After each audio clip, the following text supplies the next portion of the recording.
Welcome to episode number 89 of The Closing Table. I'm your host, Tamera, and today's guests are Sean Gallagher and Stacy Windom to talk about their midterm rental model right after this.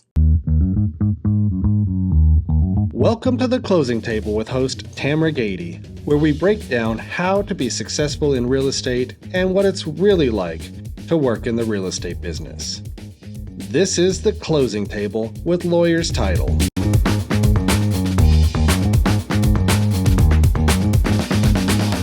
Welcome back to the show. Again, I'm your host, Tamera. Today, I'd like to introduce Sean Gallagher and Stacy Windom.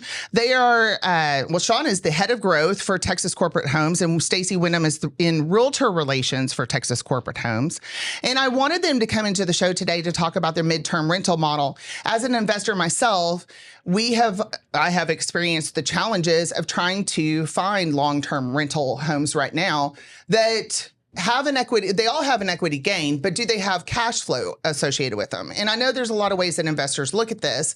I prefer to have some sort of break even or cash flow attached to any of the investor properties that I look at. And that's just been an ultimate challenge for, a couple years now since interest rates have gone up. So their midterm rental model is an attractive thing for investors to look at right now as an alternative to short-term rentals that have a lot of work associated with them and long-term rental models that really just aren't having any profit associated other than the equity gain. So I'm really excited to have Sean and Stacy on the show today. So welcome, Sean. Welcome, Stacy. Thank you for joining me. Thank you. And I've known Stacy for, a few years now. 5 or so. Yes. And being a realtor herself, we have worked together. So I'm excited to have you on the show. It's long overdue. Yeah. And Sean's a newer relationship for me, and excited to have you join us. And let's get into the meat of it. First, I want to kind of talk about Texas Corporate Homes as it pertains to what you're actively doing with the model. So Sean, do you want to kind of tell us about Texas Corporate Homes a little more? Yeah, absolutely. So Texas Corporate Homes, we're the largest temporary housing provider in Texas. So we have a kind of turnkey solution for investors where we grab insurance, corporate placements, fully furnished homes. We can do the furnishing on behalf of the investors or take properties that are already furnished. We leverage our brand and our position as the largest in Texas. So we have all these relationships in place. We're able to, add new properties to this program. And when we do that, we're able to pretty much immediately boost cash flow, to your point. So this works on existing properties, right? Folks that already have long-term rentals that their expenses have run up. Inflation's been eating them alive. Rent growth isn't what they thought it would be, or there's a lull in the market at the moment, or maybe even a decline. We can step in on those, and the economics on these deals are really exciting. I would say it's typically 50 to 300% more cash flow to the bottom line. So net of our fees, net of everything. Right.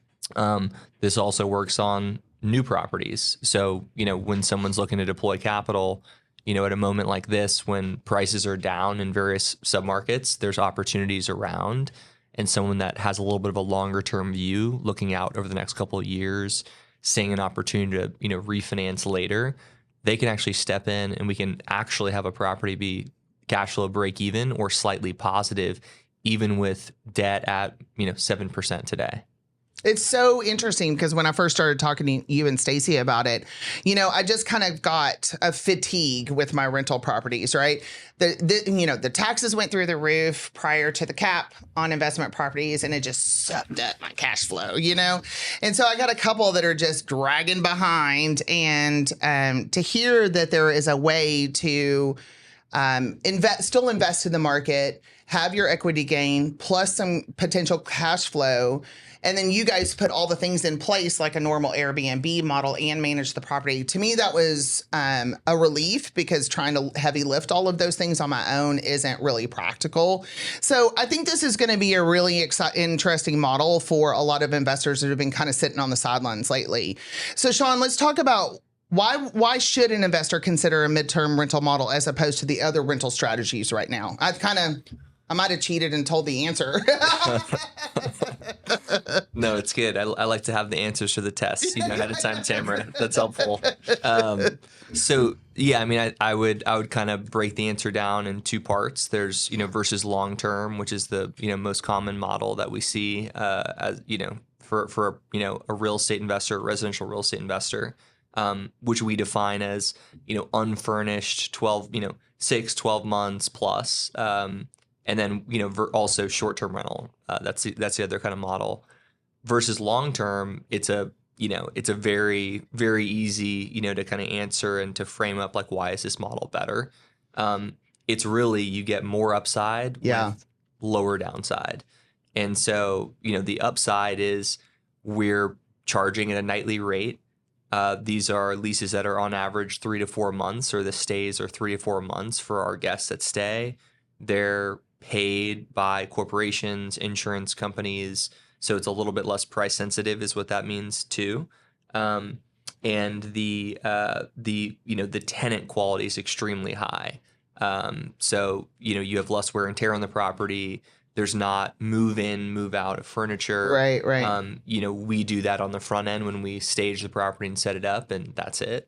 And then you also have, this really interesting component where, and this applies to both the short term and the long term, you're uncorrelated to the broader economy, right? So when there's a tornado that comes through DFW and impacts some properties, or a hailstorm that impacts properties, folks have to get repairs done, regardless of what is the job market like. What is my promotion looking like? Am I going to have a job change? Do I have enough savings left over to fund that? That's not happening because it's paid by insurance or a company.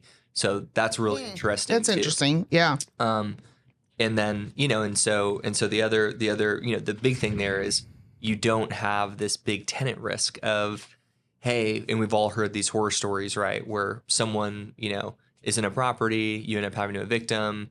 There was $20,000 worth of repairs needed to get the property made ready. I've been there. And so you have zero of that risk in this model. So that's also why, so the downside is very, very low there. No, I think it's really cool because, I mean, for a lot of reasons. Okay.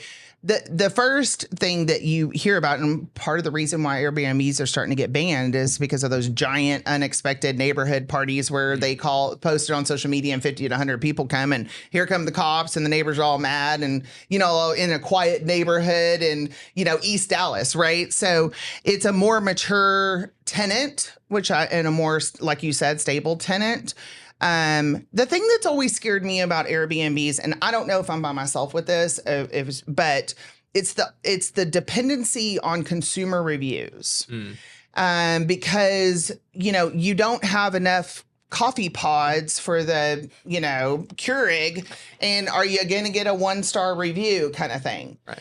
And people love to talk when they're unhappy. They're not as prone to talk when they're happy. If you look in Yelp, I hate Yelp. It's full of that kind of stuff, right? And there's nothing that the owner can do. So we're eliminating those Airbnb kind of concerns with the type of tenant that you're talking about, still getting the profitability of a near a short-term rental, but you've kind of got that long-term gain on the property. So I think it's a very nice blend of both of them. Yeah, that's exactly right. And, on the short-term piece too, the best performing short-term rentals are oftentimes in these vacation markets where, it's very boom and bust. And so, property values skyrocket when it's hot and trendy, and, everyone's got, COVID money and can go bop around. I miss COVID money. and then, I really liked COVID money. and when the COVID money dries up, those property values go down. And so there's a big cyclicality to that. What's so great about ours is you can own these assets in Class A markets, right? Super liquid. Everyone's moving to Frisco, right? Like, there's not a lot of concerns about our home value is going to be lower or higher in 5 years in Frisco. Yeah. Pretty much unanimous consent. You can't say the same about these areas where a lot of Airbnbs do really well. So you're sort of capturing the economics of an Airbnb or a short-term rental without any of that downside, any of that risk, and any of that Very cyclicality. interesting. I hadn't even thought about that angle of it also. It was very interesting. So you did a nice segue into the next question. Let's talk about, Stacy, what is the ideal property for maximum returns? Sean kind of tapped into the Friscos of the Metroplex, right? A very desired place to stay. But Stacy, why don't you break down for us what kind of property are you guys looking for to take on as midterm rental management, and also talk about outside of the ideal property that would still fit into this model, right? So let's start with what works. Sure. So typically we're looking for a 3 to 5 bedroom home with at least 2 baths, a small to medium sized yard, a 2-car garage, a very typical what we would call suburban home. Okay.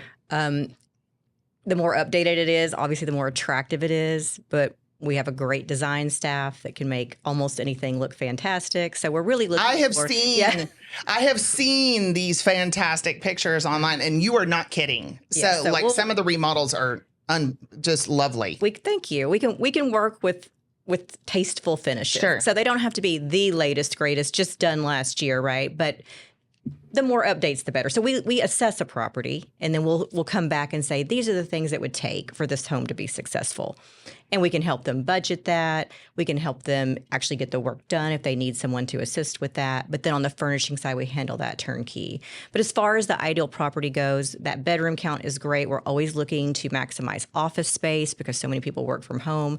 So if we can have 2 office spaces, that's great. We look for properties that have flex areas.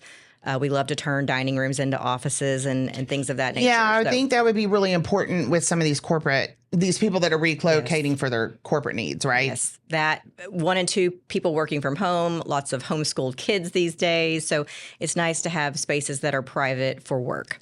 So we look for bedroom count and office count, and that's really how we come up with the ideal. Pool, no pool, doesn't matter. Preferably no pool unless it's a luxury property. And we try to keep that to 5 to 10% of properties should be in that luxury category. I'm not a big pool fan on rentals just because of the liability on it. Correct. Yeah. So we could keep that to a minimum. Yeah. For sure.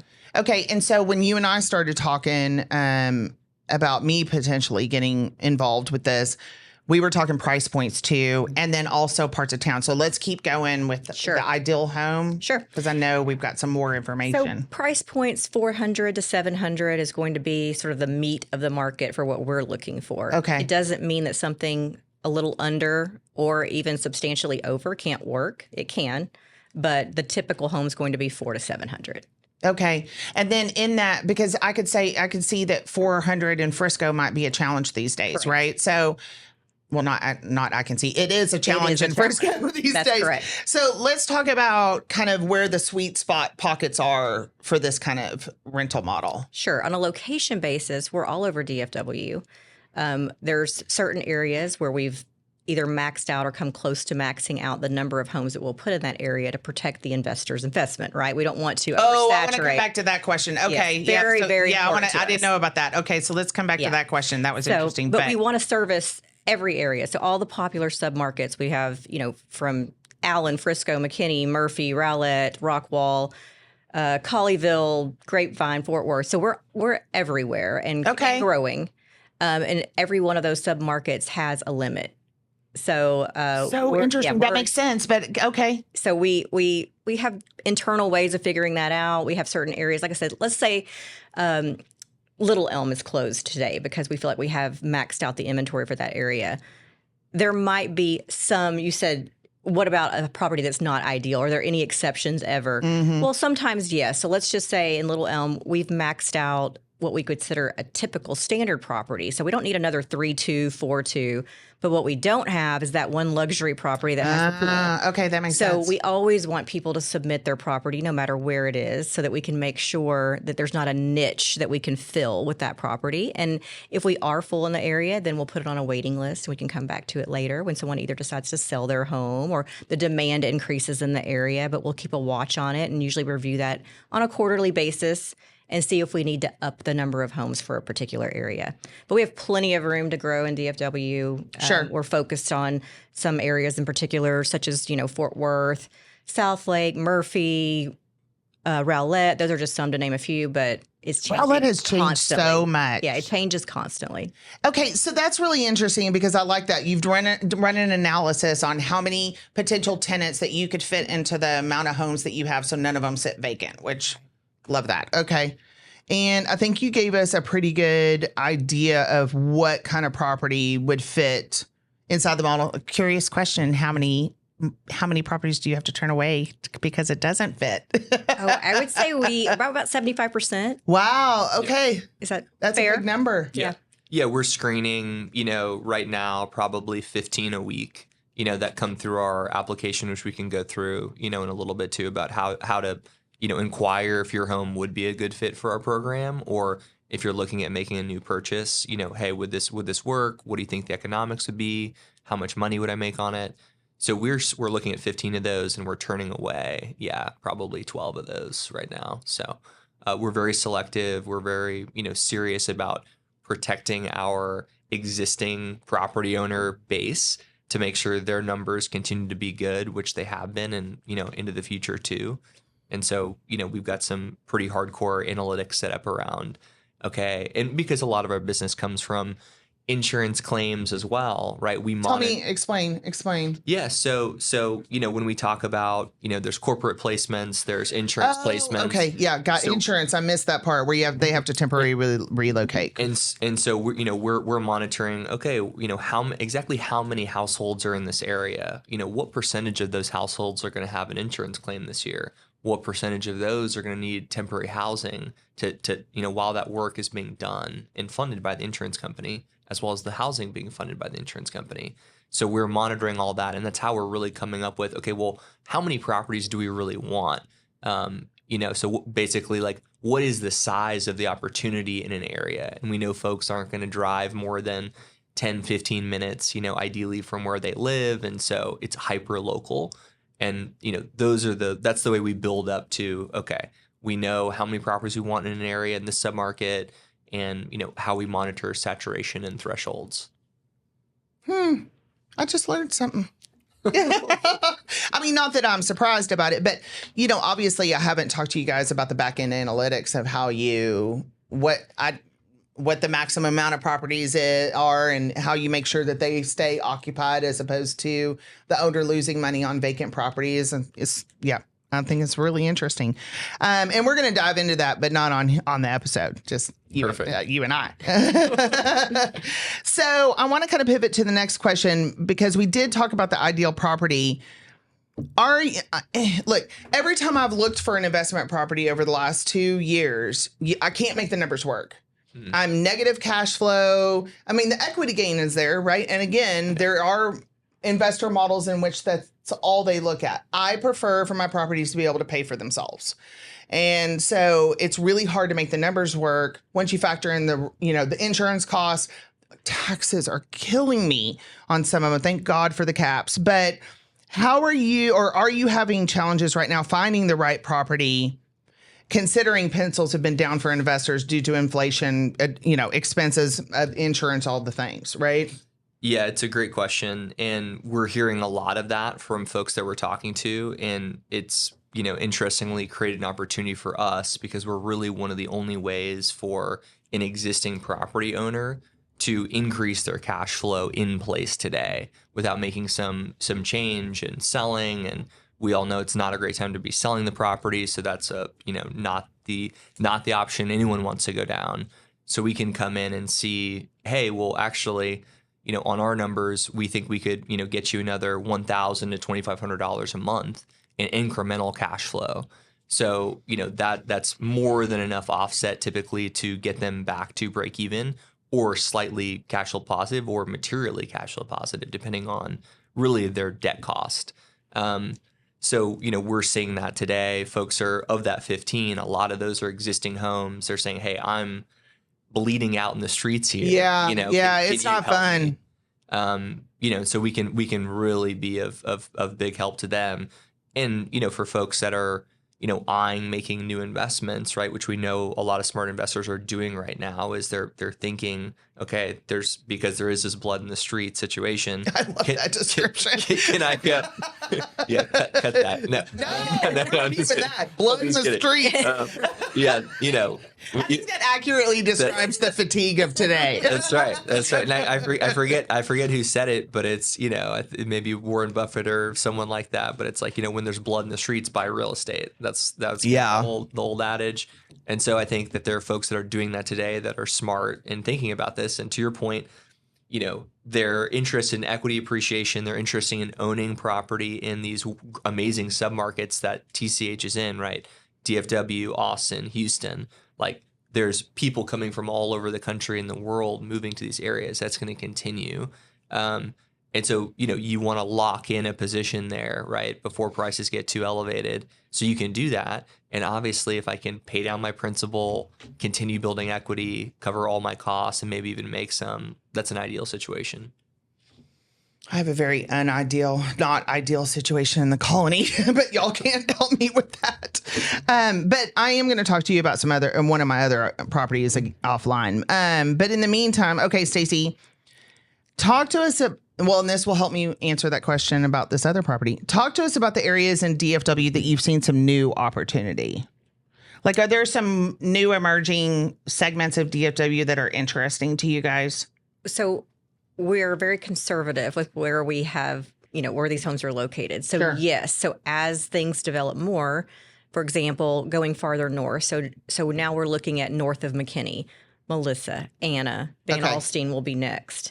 So We're not in Sherman yet. We're not in Sherman yet. We're not in Lake We've been Texas asked yet. several times, but we are not Well, there that yet. answers that question. Yes, okay. but it's We're all marking coming, off Sherman. right? It's all coming soon. So everything is coming soon. So Okay. we're letting the market drag us there. So I we don't don't blame want you. to be there first. We want to be there when it's developed and Sure. we know the demand is there, and so we're real careful about that. But oftentimes we'll have investors that say, I already have a property here. I know you're not there, but how about we try this location? They understand the risk, they understand the potential upside, and we do that. How does that fare? Like from do you have an idea of what percentage are successful and which ones, obviously you have to have the risk tolerance for that, right? And eyes wide open when you go into something like that. But do you find the trend is that they turn out to be surprisingly successful? Yes. And usually we're overly conservative. And Yeah, we're just, I can- we're waiting yeah, for absolutely. that magic time point. Sure. But when someone's willing, we have had a very good success with them being successful. interesting. And it's just a matter of you plant the first property, you check its success rate, its occupancy rate, and then okay, it appears that we can sustain 2 to 3 properties in this area. Okay. So now you have this zip code taken care of, and then you just repeat that process. Sure. It's interesting. Mm-hmm. And so we're in 35 plus submarkets across DFW, Austin, Houston today. Okay, that was another question I had is like, we didn't talk about this. You're in DFW, I know that for sure. You're from Austin, so I would assume you're in Austin. And where else in Texas? Houston. Yep. Okay. Yep. And so what we've seen is the fundamentals are the fundamentals, and what works in one market works in another. So we've been doing this for a while. Really, we started in the space in 2015. So we've been able to pay attention to, okay, and I alluded to some of the data that we track, right? That really dictates how many guests would we expect to be staying here in a given period of time. So we have pretty good insights into that. And it's really based on law of large numbers and some boring, kind of insurance things, but it really does drive demand for our properties. And then what's so wonderful about working with TCH in particular is we have a very prominent large brand in this space. And so when we add a new property to our platform and under that flag, we get the attention of a lot of national folks, a lot of national insurance companies, placement companies, corporate placements. And so, when we say, hey, we're now in Anna, it just gets added in programmatically. A lot of folks see it. And so we're able to, capture demand in new markets and on new properties. What's your average occupancy rate for the year across all your properties? It's 80% over the long term. Yeah, I thought that's what you had told me before. Yeah. 80%. Okay. Okay, so kind of segueing, I'm pivoting a little bit, right? Because I want to bring the realtor into this because I know that you want to work with realtors and have them refer their existing client portfolios or help them acquire new properties for their investor clients. So let's talk about how we're going to partner with the realtor. How would a realtor go about referring a client's property to you? Whether it be a new acquisition or the existing portfolio, right? Yeah, no, it's super easy. So we've actually got an application, a web application set up just for this exact thing. Jesse, don't we have the website? Can you bring it up? While we'll keep talking. And so it's super easy. Just throw in the address there, put in a little bit of information about it. We'll turn around a full cash flow analysis on it, side-by-side comparison versus a long-term rental. Oh, that's okay. And I think, didn't you send over the kind of spreadsheet for the analysis to me? Okay, I just haven't gotten that far. But I like the analysis comparison with a long-term because I understand the long-term numbers, right? Yeah, and we're just trying to give folks an easy button to make a decision, right? It's just we're really taking the numbers you're giving us on your expenses, your taxes, your insurance, what kind of debt do you have? And just looking at that on a long-term basis versus what we think we would do in our program that's informed by actual comps, our internal proprietary data. Okay. So, we've got pretty good insights into that and feel pretty confident when we put those numbers in front of folks. And so we can turn all that around in about 24 to 48 hours, schedule a call with our account executive who will walk you through that, and you'll have a decision to make. We can have a property onboarded in our program that's unfurnished, getting it fully furnished in about a month. So we can have it ready to rock and roll pretty quickly. And then you must have a big account over at Nebraska Furniture Mart. A few. And as Stacy mentioned, we also can work with folks that have furnishings already in their home. And so, we always try to take what they have and work with it, but we can also we can work with folks in that situation too. Well, and Jesse brought up the website for us to take a look at. It looks like you have some familiar partners down at the bottom. So basically walk those through, just what they do, Sean. They put in the property address. Yeah. You could put in, the property address here. It's going to kick you into our web application, and it'll take you through a couple questions. This page also has, a little helper video on kind of what the model is, summarizing what we talked about today. Yeah, and then you have existing investment property versus new investment property too. So you can separate those out. That's right. And the key difference there is just, hey, we'll come during the option period, take a look at it, and put a workup together as to what the package would be to get it fully furnished, so that when you close, again, we know time is money. We can move very fastly and start monetizing that asset on behalf of the investor. So it's pretty easy to navigate through the website to kind of get an idea of if it'll work or not, right? And how to move forward. That's right. Yeah. And I mean, Jesse, if you wanted to, it's got some of the markets that we're in, right? But really just encourage anyone with a property to submit this. We'll turn around a response very quickly. If you have a lot of properties, because a lot of, we work with a number of folks that have big portfolios, you can also just, input one, and then you can email us the rest of the list, and we can go through and screen. If you have like 60 properties, you don't want to input them all on the website, right? We totally get that. And so, did we mention that we pay agents a $500 referral fee once a client signs up? Okay. Well, that brings me to the next question. Stacy, let's talk about how the relationship works between a realtor, their client, and you guys, because that is one piece of feedback that I've always heard about from realtors. Will they try to take my client? Right. And so let's talk about that. Yeah, it's such a good question. So important.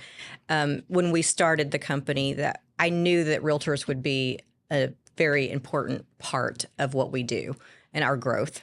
So also, in my background's home building. So that relationship between the two parties is so important to define, because a realtor never wants to feel like they could potentially lose their client, right? So it's very similar to the way a home builder would treat an agent, from the standpoint of when you come with your client, you're entered, you're linked to that client in our CRM, and you will always be linked to that client.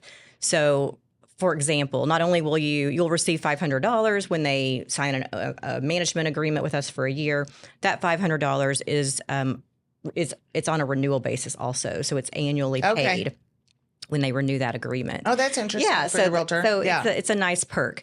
But also, just for example, let's just say that their client's having a great experience on their first home with TCH. They reach out to someone internally. Maybe it's just on a property review and they just happen to say, this is going great. I really want to buy another property. Well, that prompts us to reach back out to their agent and just say, hey, by the way, your client mentioned wanting another property. Did y'all hear that? So we're, we really want to partner with those agents to help them generate more business. And we have internal internal structure that will help them with that. So it's not, that. Look, everybody wants to talk about a positive year. Yay. But the reality is we're in a tough market and there's a lot of realtors that are needing that extra business. So it provides them with that nice security blanket, knowing that you're going to take care of their client, but also punt their client back. Yes. I didn't mean that. That's terrible. I'm going to try that one again. Hand their client back to them. Yes. Exactly. Should they need a different, some additional real estate, right? Absolutely. So it's really a partnership. And I had the vision of this from the beginning that it would be not just successful for TCH, but a way for agents to generate more business. I mean, that was part of the business model. Did you hear that, everyone? Yes. A way to generate more business. Yes. So for any agent thinking outside the box right now, which we have more time to do than we did in the past, right? So you're sitting around thinking about lead generation. A great thing to be thinking about is which ones of my clients have tenants today in a property that could potentially earn more income when that tenant leaves. So if you're in that space of helping landlords, then you might want to have them have this property evaluated through TCH when it's time to renew or time to put it back on the market. Sure. That's really, because that gets people excited. Yes. They get one property in and then they want to buy 2 or 3 more later. So most of our, Sean could probably tell us the percentage, but most of our clients, they have more than one home in the program. How much of your business do you know? And I'm sorry, this wasn't on the list, but do you know how much of your business comes from realtor referrals versus other referral sources? Oh, I mean, the bulk of it's referral from agents. Okay, good. Yeah, the majority. I'm not exactly sure the. No, that's okay. I just wanted to establish the fact that you guys are incredibly realtor friendly. Oh, yeah. Right? Yes. And so that's kind of where I was going with that. Yeah, and we, I mentioned, our account executive can jump on, calls and conversations, and you can kind of think of that like we can bolt on to the conversation you're already having, agent is already having with their investor client, and just kind of be a subject matter expertise, present an alternative option. They're really quarterbacking the whole process, right? It's just however much of the lift you want us to help with, we can do that. And then, we're always cycling that person back to the agent that they're working with. And I mean, we've seen this unlock additional transactions for agents, that in a very material way, right? We've had some agents do, 10 plus transactions in this program. So, it can really add up. Very interesting. And I love, like I said, anytime I partner with people and have them on the podcast that are realtor centric, I mean, because obviously I have to be realtor centric, right? That's part of my job. So I love that you guys are super realtor friendly and that you want to help the realtor gain business with their clients who are investors that have an existing portfolio, but also help them acquire potentially new properties. And, it's a big circle of love that way, right? Everybody's successful. So I think that is a great place to stop for today. I want to say thank you, Sean, and thank you, Stacy, for being my guest. This is my first episode back in a while, so it's nice to have some friends on the show. And I learned a lot, and I hope that the audience did as well. So, again, thank you guys so much for being on the show today and also being great partners for me. So that's a wrap on episode number 89. Again, I'm your host, Tamera Gady, with The Closing Table. If you really like my content, you're really going to love my escrow team. So give me an opportunity to talk to you about your title needs and make it a great day.